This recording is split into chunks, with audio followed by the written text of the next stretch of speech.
tanan. Ako sa mga wala kaila, sa mga ang naliwat kay mama. No, sa mga nakaila kay mama, kay very strong kay si mama no. Nang gabi. Pati brief lang sahon, ano pa. Wow. Giputol dyan ako ng first star. Asa ako dyan na naputol ka ng mga plancha niya, ka ng mga nakabot si Jeremy ako. Wala ko siya ipagawa. Bitaw, ako di ang ikalima nga anak ni mama. Actually, dapat nakapad ako manghod, pero namatay. So, kato, kaya no, so si mama kay, ano yun, very strong yun si mama. And makaingon jud ko nga, kana siguro ang nakuha na ko nga karakteristik ni mama. Kay, mabayin siya na ako daw ang pinakamalitan niyang anak. Kung naa siya favorite na anak, nagdato na anak. Prodigal daughter. Na-single na anak. Ano ginanong ko na sumag-isuon pa rin category. Sa ako naman, ang pinaka-bright. Sa Digenio. Kasi sa how di sila ka ng mga pa-demure lang, ako wide jud ko. Pero matingala sa ako So, bitaw ka lang sa mga last days ni mama no, kay gikan atong na-admit siya sa sanitarium, very hands-on lang gid kayo ni Jeremy, kay anak magina ang mga bunso, mo dunay muunong sa Dominicana. Paay ka bala ka pa din juga na mo pasagdaan pa. And mo din ako ma-promise kay mama nga na-adjud ni antod jud sa kanang sa antod pagkaapo na lang ni no. Ako si Jeremy. Ako sa nato ang banamo. Last word si mama. Mawa na lang daw siya. Wala pa daw siya uyab. So, dito siguro siya nabugtuan. Kita ka lang, katulad ni last day ni mama, sanitarium pa, ICU pa lang, nag-take jud og opportunity kay mama nga ipa-receive gid si mama. Kanang maging bold gani ka nga ma-receive gid niya si Jesus Christ ba kay mo na akong pinaka-goal sa iya ha. Dili sulod jud ko ICU niya. Anima kanang kinahanglan daw ato jud mo si Jesus Christ ma kay wala jud lain mo ayo sa imuha ma, wala kay laing doktor ano ko siya si Jesus Christ lang yun ma. So good thing yun kay nag-respond jud si mama. So hinay-hinay sige ma, sabat sa akong pag-ampo. Sabat sa maski na kanang nagdiso nag-ishag storya. Kurog-kurog na yan tingog. Ginoong Jesus. Ako din siya ginababalik-balik. And good thing yun na nalampos yun na niya. So, sama sa ako, satisfied kay kong nadawat yun niya si Jesus Christ. And, kaya yan so, hinahinay nagbuot akong dughan. And, no, pag abot pag dito sa at makita mo good yun mo yan suffering. And, kaya ganing gusto na siya magpahulay. Pero kami ba, kaya ganang, dili lagi ma, kaya na nimo. Kaya ganing sa mo, makaala ka ba nga Lord, kami na lang ba ni nagahon siyang life, anak man nagabuot-buot siyang life nga. Bisag ikapoy na siya, kami mo fight yapon ni. Yes siya, kay gusto na siya mo balik sa imuha. Tapos kami, too much, selfish ba mi Lord na amo alang yapon si mama, good na when you pa ka nang ikapoy na dyan siya. And mo dyan na yung ginabalik-balik ko yung ikapoy na ko. Gusto na dyan daw siya mo utong. Kaya gusto na dyan daw siya mo pahulay. Niya. Usahay gani, napatoy times ka nang makasukan na po siya. Kaya wala pa po kay tulog. Wala pang itulog. Magbantay siya. Kaya di man dyan siya matulog. Sa sama na dyan ko, nag-worry na ko kay di na siya matulog. So, pag matulog na dyan, mag-ready na lang dyan ko Pero amazing lang dyan si Lord ba kay ipatulog lang siya ni Lord. Wala na siya kaya ganing magtingak pa, tabangon pa, kapdagan na magbubog na experience sa tabangon, sama ko takong baby, nga namatay, nga last breath dyan niya, kay na-witness dyan ako, niya. Karoon si mama, so, kauban na niya dito yung apo, and, kanang maanis lang ka, unsa nagalihok si Lord ba sa life yung mama knowing mama good is a very generous jud guys si mama. Share lang ano kay naalala na ko ba.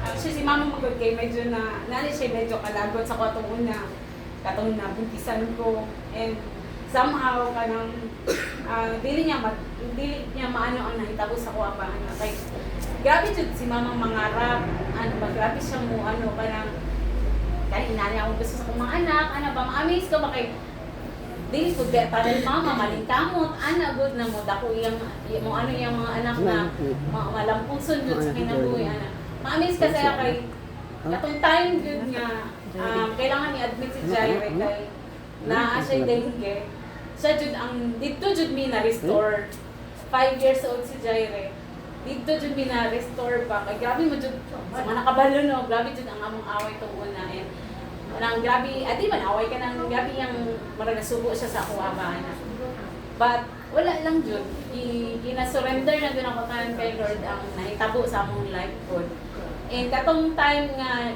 nagdengue si Jaire kato ang gigamit ni Lord ba na ma-restore ni kay siya jud ang number 1 ingon na i-admit si Jaire ana jud siya and kanang sige ayaw ka bala ka sa ospital kay wala di ako kwarta ato yung time ana so ana gid ang inahan no ana ba kana by the time kato nang nahimo na kung mama ana sumasabtan ang imo ba nga inana lang gid ay si mama but despite sa iyang pagka kanang strong kanang very kuan ganing nga heart nga isugon ba ito si mama kanang ganing kung sa mga asawa sa mga sundalo anak kay kuan si mama kanang loud ba anak god nya rama kuan kasi ba nya to na-realize ako nga bisan kung sa pagiday kagahi sa kasing-kasing sa tao naagiday humok diha na part natira jud ang person niya na bagong jud siya sa Ginoo kato ma-amaze ko kay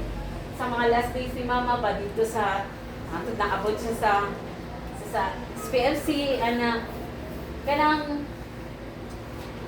isa lang po ang ako na-realize na kung unsa dahil ang imong kaya i-give na service sa imong sa aming mga loved ones ba wala makay kwarta or naa makay kwarta ano but lahi jud ay kung naapod kay service na mahatag sa imong mga loved ones eh dili jud na mabayaran og kwarta and ma-cherish nimo ang mga moment ba nga kanang tawagon jud kaniya Lin mo ano dili sa kuha Lin and di ko kalimot kay nakailo pa jud ko kay mama pero kana ganing pinakadaghan na tae nga iyahan nga ano mo nagide ito ang mga last moment niya nga nag-drain na tanan niya mga liquids ang lawas ano niya ano na ang iyang mga tae so makaano ko Lord salamat Lord kay kasi sa Saturday ay Sunday man to sa gabi and Monday ba yan siya sa morning